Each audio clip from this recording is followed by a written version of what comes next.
Magandang araw po sa inyo lahat. Ako po si Christian Esguera and welcome po sa ating Facts First episode ngayong araw, February 19, 2025. Maraming salamat po sa inyo lahat at sana po nasa mabuting kalagayan po kayo. Actually, we have a triple header for today. Marami po tayong mga dapat at gustong pag-usapan dahil ang dami po nangyayari sa paligid natin. Para dito po sa episode na ito, ang pag-uusapan po natin ay yung isinagawang hearing kahapon sa House of Representatives kung saan naisalang, sabi ng iba, nagisa, yung isang opisyal ng Philippine Coast Guard. At yung panggigisa, galing dito sa isang kongresista, kay Congressman Rodante Marcoleta, patungkol dun sa pahayag ni Congressman Marcoleta patungkol po sa West Philippine Sea nung nakaraan. Basahin natin yung mismong sinabi niya dun sa nakaraang pagdinig dyan po sa House of Representatives. Ang quote in question was, ito yung sinabi ni Congressman Marcoleta, "There's nothing as West Philippine Sea." Wala po yun. That is a creation by us. Yan ang sinabi niya. Sa totoo lang po, kahit nabasahin mo pa ang ating mapa or what, there is no West Philippine Sea. Ang West Philippine Sea, yan po yung area na kiniklaim natin, ito yung exclusive economic zone. Okay. As expected, marami po nag-react dito at kasama na po ron ay yung isa po sa mga masidhing tagapagtanggol ng ating interest yan po sa West Philippine Sea at siya po yung makakausap natin ngayong araw patungkol po ron sa kanyang posisyon at yung paghaharap na rin po nila kahapon ni Congressman Marcoleta. I'd like to welcome to our program si Philippine Coast Guard spokesperson Jay Tariela. Magandang araw, Commodore Jay, and thank you for joining us dito sa Facts First. Hello Sir Christian, magandang araw sa iyo at magandang araw din sa mga magiging taga-subaybay mo sa episode na to. Okay. Kumusta Commodore Jay? Medyo mainit yung paghaharap ninyo ni Congressman Marcoleta kahapon. No? How are you now? Okay naman kami. Actually, okay din ako. No? But let me also mention, no, Christian, after itong mainit na pagsasagutan namin ni Congressman Marcoleta, he went to me, he approached me, we shake hands together at sabi niya nothing personal. At least na-clarify naman na daw siya pagdating sa sinabi niya tinawag ko daw siyang traidor. Okay, mukhang doon siya na-offend, no? Pero medyo mahaba rin yung kanyang paliwanag doon sa kanyang paunang pahayag doon sa paghaharap ng kahapon. Una, were you expecting that confrontation or that face-off doon sa hearing kahapon? I'm sorry? Sir Richard? Ano? Were you expecting that face-off, that confrontation with Congressman Marcoleta kahapon sa House? Well, I never really expected na magiging ganun yung magiging tanong sa akin. No? Yung una sa lahat, why I called him traitor. Eventually, dinibunk ko naman. Sinabi kong I never really called him as such. And then yung pangalawa, yung tanong niya na nga na bakit hindi ko daw siya dinipensa. I thought ang magiging role ko doon as a resource person is to highlight bakit kailangan nating i-counter itong mga fake news, trolls when it comes to our fight in the West Philippine Sea. I never really thought na it will center doon sa issue ng Twitter post ko and the reaction of the social media netizens. Okay, balikan natin, no? Kasi nag-react siya rin sa tweet mo, Commodore, no? Bakit ka nga ba nag-react doon sa pahayag ni Congressman Marcoleta patungkol doon sa West Philippine Sea, doon sa binasa ko? Alam mo Sir Christian, binanggit ko ito kahapon. When I was asked by Congressman Ako to deliver a message, ang sabi ko, ang pinakamalaking challenge natin sa West Philippine Sea is not actually itong harassment ng China sa mga mais ng Pilipino or even sa Philippine Coast Guard and the Armed Forces of the Philippines. Ang pinakamalaking challenge natin sa West Philippine Sea is yung pagkalat ng maling impormasyon pagdating sa mga insidente, pagdating sa posisyon natin, and even sa posisyon ng China. You know, it's very difficult for the Coast Guard, the Armed Forces of the Philippines to defend our rights in the West Philippine Sea kung ang ating mga kababayang Pilipino divided or hindi nila naiintindihan bakit kailangan nating tindigan ang laban natin sa West Philippines. Okay, dito sa mismong statement na napauna ni Congressman Marcoleta, why do you think you had to set the record straight? Basahin ko ulit, no? Ang sabi niya kasi, there is nothing as West Philippine Sea Wala po yun, that is a creation by us. Sa totoo lang po, kahit nabasahin mo pa ang ating mapa or what, there's no West Philippine Sea. Sabi niya, yun yung exclusive economic zone. Tapos meron pa siyang binanggit, no? Ang sinasabi po, inoccupy daw ng China yung ating teritoryo. Sir, sa totoo lang po, if the CICC, yung Cybercrime Investigating and Coordinating Center, and other agencies would cooperate with one another to empower our people, to educate them all, wala pong madideceive kahit ano pang gawin ng China. Kasi alam po na we are all claimants dito sa panig ng South China Sea. Several of us, Philippines, China, Vietnam, hindi po natin alam na ang Vietnam has the most features occupied in the South China Sea. They have 22, China is 14, tayo 8, Malaysia 14, Taiwan 1. Why did you feel the need to set the record straight dito sa pahayag na ito? Alam mo, Sir Christian, every time I visit different universities, ang simpleng tanong, kapag binigyan mo sila ng tanong na bilang isang Pilipino, bilang kabataang Pilipino, naniniwala ka bang ang West Philippine Sea ay disputed? You'll be surprised. 9 out of 10 ng ating kabataang Pilipino ang naniniwala mismo na disputed ito. Which is wrong. Ito yung point ko eh. No? Kung tayo bilang Pilipino, naniniwala tayo na ang West Philippine Sea ay para sa Pilipino at parte ng Pilipinas ito. Imagine ang kabataan natin mismo ngayon, whom we consider as ito ang future ng ating bansa. Among themselves, no? Masusurprise ka from Luzon, Visayas, and Mindanao, from different universities I visited. Ang sagot nila lagi, disputed ang West Philippine Sea. Gagalingan pa nila, sasabihin nila, South China Sea naman daw talaga yan.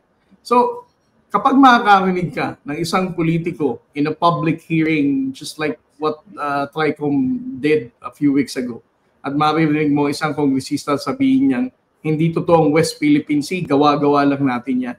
And that is unfair for the Philippine Coast Guard and the Armed Forces of the Philippines. Alam natin ang sakripisyo ng Armed Forces of the Philippines dito, ng Philippine Coast Guard at lahat ng ahensya na tumitindig at sumusuporta sa ating pamahalaan para siguraduhin na ang West Philippine Sea ay mananatiling atin. So that is the greatest challenge that we are facing right now. And this is the reason why we are amplifying our efforts to educate the Filipino. Explain natin na Commodore kung bakit hindi disputed yung West Philippine Sea. Kasi ito nga rin yung naratibong nananaig doon sa mga supporters naman ng China. Pag-usapan natin ito in the context of the arbitral ruling ng Permanent Court of Arbitration, kung saan nilinaw niya yung maritime entitlements doon sa exclusive economic zone. Okay? So bakit hindi tamang sabihin na disputed ang West Philippine Sea? At kung merong dispute na pag-uusapan, yun ay sa ibang bahagi ng South China Sea. Well, una sa lahat, Sir Christian, no? Even without discussing further itong 2016 arbitral award, kaya nga na sinabi ni Associate Supreme Court Justice Carpio, we have all the evidences to say na atin ang West Philippine Sea. From the Bilarde-Murillo map, from the Treaty of Paris, and Treaty of Washington, it justified ang limits natin. And even with UNCLOS, which is defined clearly the 200 nautical miles from the baseline. So lahat ng areas na to ng West Philippine Sea is in accordance with the historical records that we have and the clauses ng UNCLOS. And not to mention the Philippine Maritime Zones Act that we just recently legislated. Na sinasabing itong West Philippine Sea ay the exclusive economic zone ng ating bansa on our western side. Okay. So yun nga, bakit nga mali na itong sarili nating EEZ kung saan meron tayong sovereign rights ayon sa batas, dinidescribe pa rin ng iba as disputed? Alam mo, Sir Christian, pag pumunta ka ng China, as early as kindergarten, they would know and they were made to believe na ang 9-dash line, 10-dash line defines their entire territorial sovereignty. Kung tayo dito, sasabihin natin bilang Pilipino, disputed ito at hindi ito sa Pilipino. How can we even convince the Chinese na atin to, di ba? Kung tayo mismo dito sa Pilipinas, ang tingin natin pag-usapan ng West Philippine Sea, hindi yan atin. Pag-usapan ng West Philippine Sea, disputed yan. So, bilang Pilipino, no, I think it is our obligation, our patriotic duty, to at least recognize na ang waters ng West Philippine Sea is actually, we have legitimate position over these waters.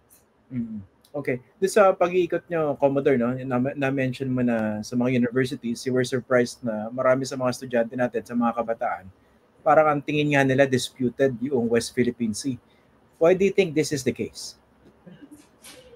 Well, there are a lot of reasons, no? Pero para sa akin, ang proliferation ng fake news, ang pagbaba ng tingin ng ating kabataan at even ordinary Filipinos pagdating sa West Philippine Sea is pretty much related because of the limited information na ipinapakalat natin pagdating sa West Philippine Sea. At ang pinakamatindi dito ay yung panahon ng nakarang administrasyon. Binanggit ko to sa Kongreso kahapon, for the entire 6 years from 2016 to 2022, there were only 3 incidents na napabalita. No? Ito yung FB Jimber incident kung saan ang mga mais ng Pilipino ay binangga sa Reed Bank.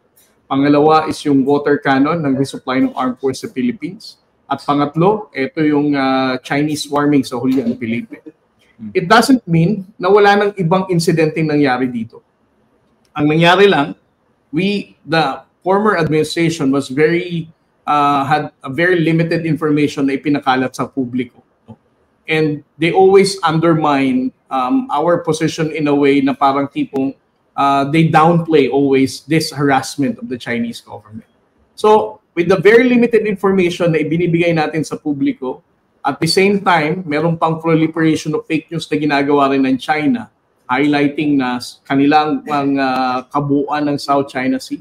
So you cannot blame the Filipino people from 6 years of the former administration na ang na-institutionalize na sa paniniwala ng ating mga kababayang Pilipino. Na ang West Philippine Sea, hindi yan talaga atin, hindi yan natin pwedeng tindigan kasi magkakagera, those kind of statements before. Okay. Yung binabanggit mo, Commodore, na parang disinformation coming from China when it comes to the West Philippine Sea. Nakikita natin yan all over social media, no? Pero unfortunately, we're also seeing certain Filipinos na supposedly merong credibility, pero they're amplifying, diba, the narrative of China. Ito example, bakit kailangang ipunto na hindi naman registered yan sa IHO, diba? Hindi, parang tinatabunan yung other legitimate legislation, for instance, and evidence showing that, of course, the West Philippine Sea belongs to us and it refers to our 200 nautical mile exclusive economic zone dun sa ating west, no? May nakikita ka bang parang really concerted effort to have these Filipinos amplify those talking points by China? Alam mo, Christian, ang nakakapagtaka pa dito, no, sa mga trolls, no, is that kung ano ang magiging statement ng isa sa kanila, pare-pareho lang din sila eventually, no? They're going to post it to Facebook, to X. Parang merong isang taga-kumpas kapag sinabi nila ngayong linggo ang topic natin ay about downplaying a particular incident. And then eventually will follow. And even those without naming names, itong mga tao na to. Ganun na nangyayari. So, para sa akin, this is a concerted effort. This doesn't happen randomly. And ayoko na sanang banggitin, no, na ma-politicize din ang issue ng West Philippine Sea. But if you're going to look at also the post of the pro-China trolls, you can also look at their political inclination. Some of them are also supporters of the previous administration. Some of them are supporters of Pogo. Some of them are supporters of Pastor Kibuloy. So, hindi mo maintindihan kung ito ba talaga ay aksidente lang or talagang pareho lang talaga sila lahat ng taste. Or may pattern. Although kasi on record naman yan, yung pagkiling sa China, talaga nakita natin during the previous administration. Actually, hindi lang pagkiling, pagsipsip. Diba? Ano naman yan? Publicly known naman yan. Pero the other important question is, I know you have this, there is a common response supposedly coming from the government to to approach this challenge of disinformation coming from China and their adherents among Filipinos? Can you talk about that strategy? How are you countering this? Well, the transparency initiative that we have, no, every time na may insidente, since the National Security Advisor J. Eduardo Año assumed office and the chairmanship of the National Task Force, lagi na natin itong isinasa publiko. Ang dahilan natin kung bakit natin ginagawa ito is for the Filipino people to understand na talagang ipinaglalaban natin ang West Philippine Sea. And secondly, for them to also visualize the sacrifices of our soldiers and Coast Guard sailors pagdating sa usapin ng West Philippine Sea. Minsan, Sir Christian, ang hirap kasi para sa mga Pilipino na ma-visualize ang abstract na sinasabi nating West Philippine Sea. But if you're going to show them itong harassment, water cannoning, for example, dangerous maneuver, or even intentional ramming, mas tumataas, mas nararamdaman ng Pilipino. And that has been our first strategy. No? And then the second strategy, alam mo, Christian, ang laban natin sa West Philippine Sea, obviously, we cannot do it alone as a country. We need to make the international community aware of what's happening, not because we are requesting them for help, no? But for them to understand na ang China ay patuloy na nagba-violate ng international law, na ang China is the one endangering the peace and stability dito sa region natin na to. So, since 2023, no, February of 2023, actually nag-celebrate na tayo ng second year anniversary natin last February 12, no, when it comes to the Transparency Initiative. For 2 years now, lahat ng insidente isinapubliko natin. And when it comes to the Chinese propaganda or misinformation, agaran nating sinasagot ito. We do press conferences attended by the DFA, the National Security Council, the Armed Forces of the Philippines, and even the Philippine Coast Guard.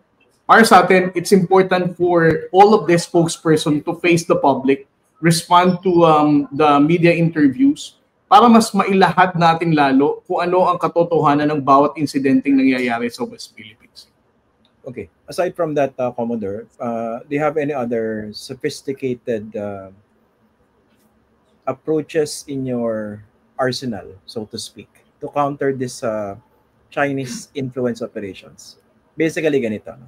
Yung sinasabi nyo kasi that's the right approach. Sagutin, be transparent with everything, but you would have to rely on organic spread of those information, correct information that you are putting out in public.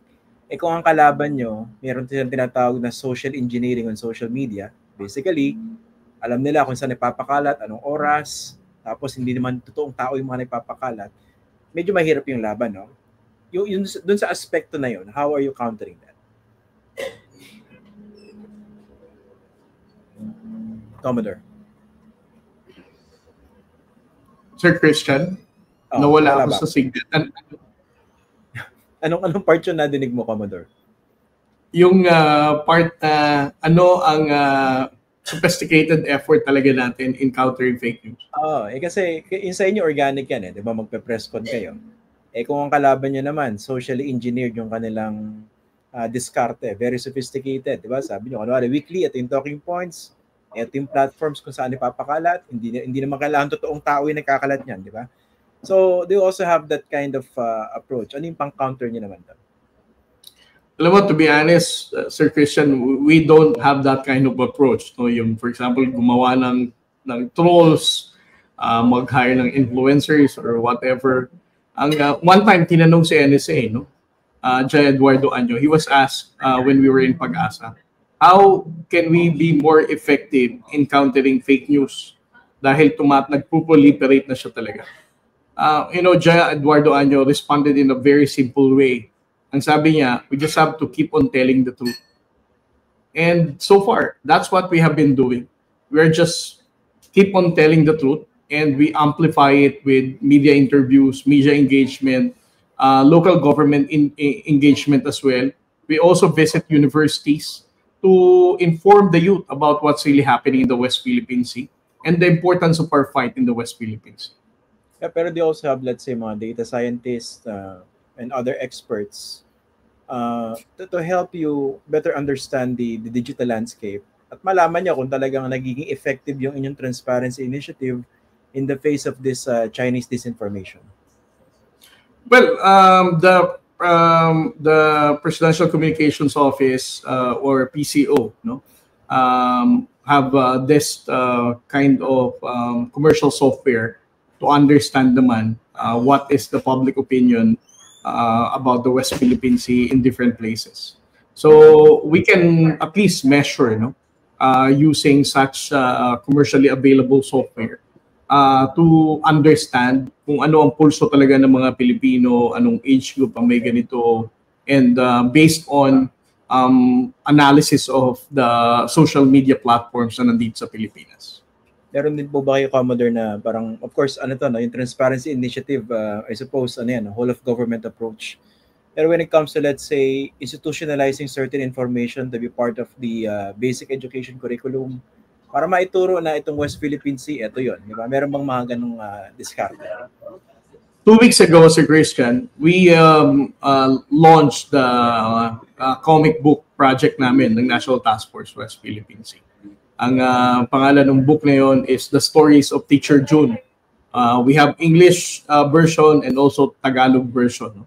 It's a comic book na setting, no, that talks about UNCLOS, kumbaga UNCLOS for dummies. Para sa akin kasi, whether you are a lawyer or not, or a professional, sometimes the UNCLOS 101 is not too common for everyone. So we came up with a caricature. We tried to simplify it para maintindihan hindi lamang ng bata, but even the ordinary citizen. And then it also talks about our historical references for our position. It talks about also for the Arbitral Award, and even the fake news efforts of the Chinese government to counter our position. And the last part of the comic book, it talks about the dreams and aspirations ng mga batang characters sa comic book. During the launching of this comic book project, Sir Christian, the Secretary of the Department of Education, Secretary Angara, was also there, and the National Security Advisor. At napag-usapan natin ito, no, na it's important for us to come up with this kind of reference and then give it away to public schools and other public libraries para maintindihan ng mga Pilipino kung ano talaga yung pinag-uusapan nating West Philippine Sea at hindi agad tayo makukonvince na wala ngang West Philippine Sea. Okay. Lastly, Commodore, pag-usapan naman natin yung kampanya ninyo para maituwid yung mga mali impormasyon na pinapakalat, actually pati yung mga malisyoso impormasyon na pinapakalat tungkol dito sa West Philippine Sea. In the context of the election, ngayon nasa kasagsagan po tayo ng kampanya. Do you think this should be a campaign issue, itong West Philippine Sea? Alam mo, Sir Christian, every time na nasa mga universities ako ngayon, tinatanong ako ng mga kabataan, how can they support our fight in the West Philippine Sea? Nung nakaraang taon, ang sagot ko lang dyan is please care to comment for every fake news na makikita mo sa social media platform mo. You can just imagine how big the population of our youth today na mayroong multiple social media platform and they care to comment about this fake news. It will be very difficult for fake news to proliferate kung gagawin nila yan. But this time around, I have another request sa ating mga kabataang Pilipino. Ang sabi ko sa kanila, we should understand na ang laban natin sa West Philippine Sea is pretty much can be fulfilled as well by our voters like them. No? Kung ang ating mga kabataang Pilipino ay tutulong din sa pagboboto ng miyembro ng Senado at Kongreso or even the local government executives na hindi pro-China at tumitindig para sa West Philippine Sea, mas magiging malaki ang tulong nito sa laban natin sa West Philippine Sea, Sir Christian.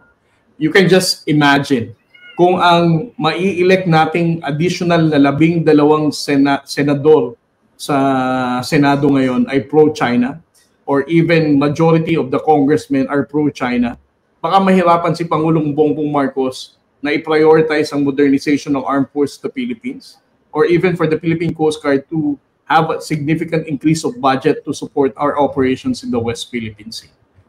And I always make it a point, no, na maintindihan nila ito to make sure na they're going to carry out their patriotic duty in electing the right leaders this coming midterm election.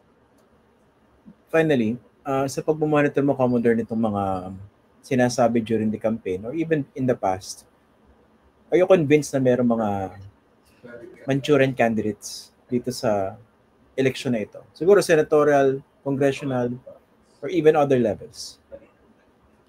Well, obviously there are, no? Without naming them, obviously there are, even for the local government unit executives. So, these are the type of LGU executives that counter the EDCA sites, for example, that go against the efforts of our U.S. ally in strengthening our modernization sa Armed Forces of the Philippines. And also for the Congress. But right now, Sir Christian, I'm convinced right now na for the 19th Congress, no, it was majority of them do understand the position of President Marcos when it comes to the West Philippine Sea. Para sa akin, ang litmus test natin was the Philippine Maritime Zones Act and the Archipelagic Sea Lanes. Ang sabi ko nga, the Philippine Maritime Zones Act 28400. Walang nag-abstain, walang nag-disapprove, and 284 approved the passage of the Philippine Maritime Zones Act. The mere fact na kaya nating ipasa ito at the mere fact that the legislative branch of our government is supportive for the modernization of the Armed Forces of the Philippines and the Coast Guard. It's very hard to say na merong kahit an iota of doubt na masasabi mong merong miyembro sa legislative na Manchurian candidate. O kung meron man, hindi nagpahalata because of their vote, no? They supported it. Anyway, maraming salamat, Commodore J. Tariela, for joining us today dito sa ating Facts First program. Maraming salamat po. Thank you, Sir Christian. Yan po si Commodore J. Tariela. Nakausap po natin patungkol po rin initially sa kanyang pagharap sa House of Representatives kahapon. Pero more importantly, kung napansin nyo, ang pinag-usapan po natin ay yung paano ba iwawasto, i-correct itong mga pinapakalat na disinformation patungkol po rito sa West Philippine Sea. Tama, no? Sasugan ko lang po ng konti yung kanyang binanggit patungkol po rito sa mga pro-China candidates. Dahil makapangyarihan po ng ating boto sa balota. Gawin po natin, dito sa panahon ng kampanya, busisiin po natin yung mga kandidato. Kunwari, yung mga tumatakbo sa pagkasenador. Balikan po natin yung kanilang mga posisyon o yung kanilang mga ginawang pananahimik habang ang China po ay patuloy po yung pambubuli sa akin. Hindi pala sa akin. Sa atin, dyan sa West Philippine Sea. Balikan po natin yung mga kandidato na pabor sa China yung mga pahayag in the past or even now. Identify nyo po kung sa tingin nyo yung ilang mga kandidato ay pro-China, sana wag nyo na po silang iluklok. Dahil mukhang poprotektahan yan yung interest ng China. Yan po yung isang option na pwede nyong gawin bilang mga botante. Okay. Kung sa tingin nyo naman, okay lang yon, medyo i-re-evaluate po natin yung ating mga paninindigan. Dahil obvious naman po, ang mali po rito, China. At ang binubuli, yung Pilipinas. Yan na po muna. Kita po tayo sa susunod na episode pa ng ating Facts First podcast. Meron pa po tayong dalawa. Okay? Ngayong araw o ngayong gabing ito. Ako po si Christian Esguerra. Magandang araw, magandang gabi po sa inyong lahat.